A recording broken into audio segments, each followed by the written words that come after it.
KP's Kingdom, cooking with KP, and today I'm going to show you how to make my ham and pea mac and cheese. Hey, my pilot, I didn't even know it. Hey, look, let's get on with this. It's really easy to do. We're going to make up a bechamel sauce.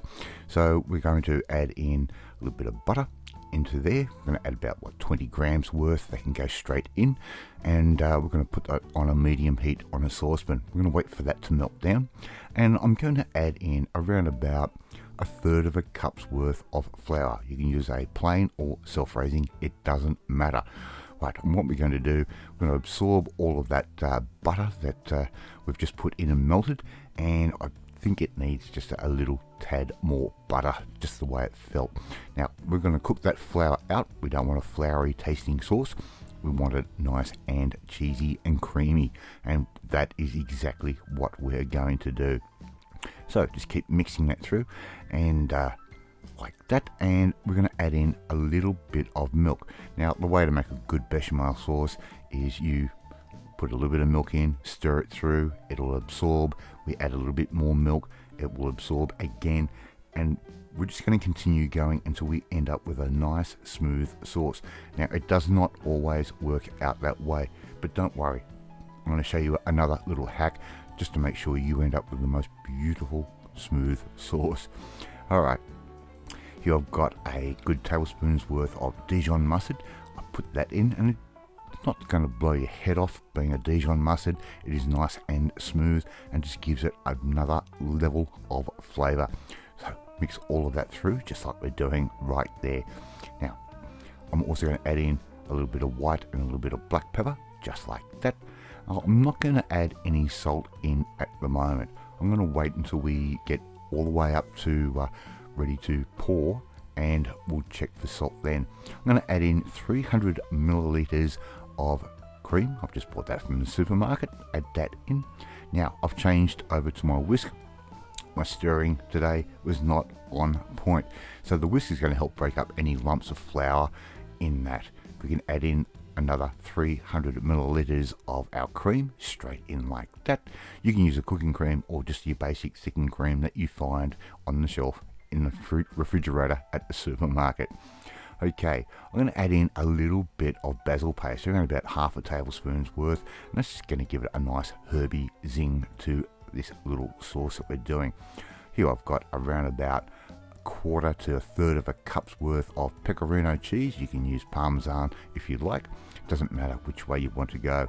And here I've got 2 big handfuls, and I mean big handfuls, of grated cheese. Use the cheese that you like. Okay, if you want to search my channel for mac and cheese, there is so many different varieties that I've done. I'm just going to simply put that cheese in little handfuls like I'm doing there, and mix it through and let it melt on our heat. Now I've turned my heat down 1 point just to slow things down a little bit. I want this cheese to melt. I don't want my sauce to stick. Okay, so I'm just going to add all of that in like that. And you will see towards the end here the consistency that I'm after. We want a little bit of stickiness with the cheese, but we also want a little bit of creaminess with our sauce. It's a little fine balance. I'm going to set that aside, just keep that warm so the cheese doesn't solidify, and we're going to get ready to make our mac and cheese. Now Mrs. KP is already making up our little pasta elbows, and if you need to know how to cook that, very, very simple. You get to the packet, you turn it over, and you read the instructions on the back. It's not hard to do at all. Mrs. KP's got her technique of doing it, and I'm just going to let her do her thing that way. Here we go, around about a cup and a half's worth of frozen peas, and we've let them sort of come up to room temperature. This is sort of defrosted, but not quite. Give those a good stir through, just like that. And here I've got 250 grams worth of shaved ham that I've just picked up from my delicatessen. And if you buy the shaved ham, really nice and easy. You don't have to do any cutting, don't have to do anything at all, but just mix all of that through so we end up with a nice mixture of peas, macaroni or elbows, and the ham.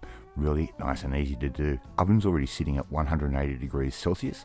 We're going to pour all that beautiful cheesy sauce that we just made straight over the top, just like that.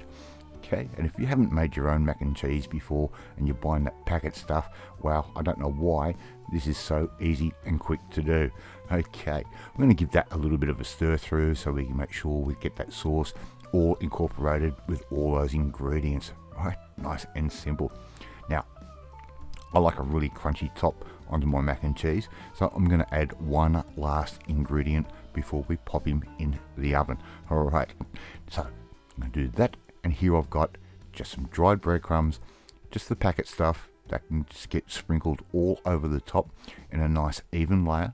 So make sure you sprinkle it nice and even, don't get it all clumpy, otherwise it won't be the same. Okay, so just do that. Now this is a perfect side dish if you want to do it.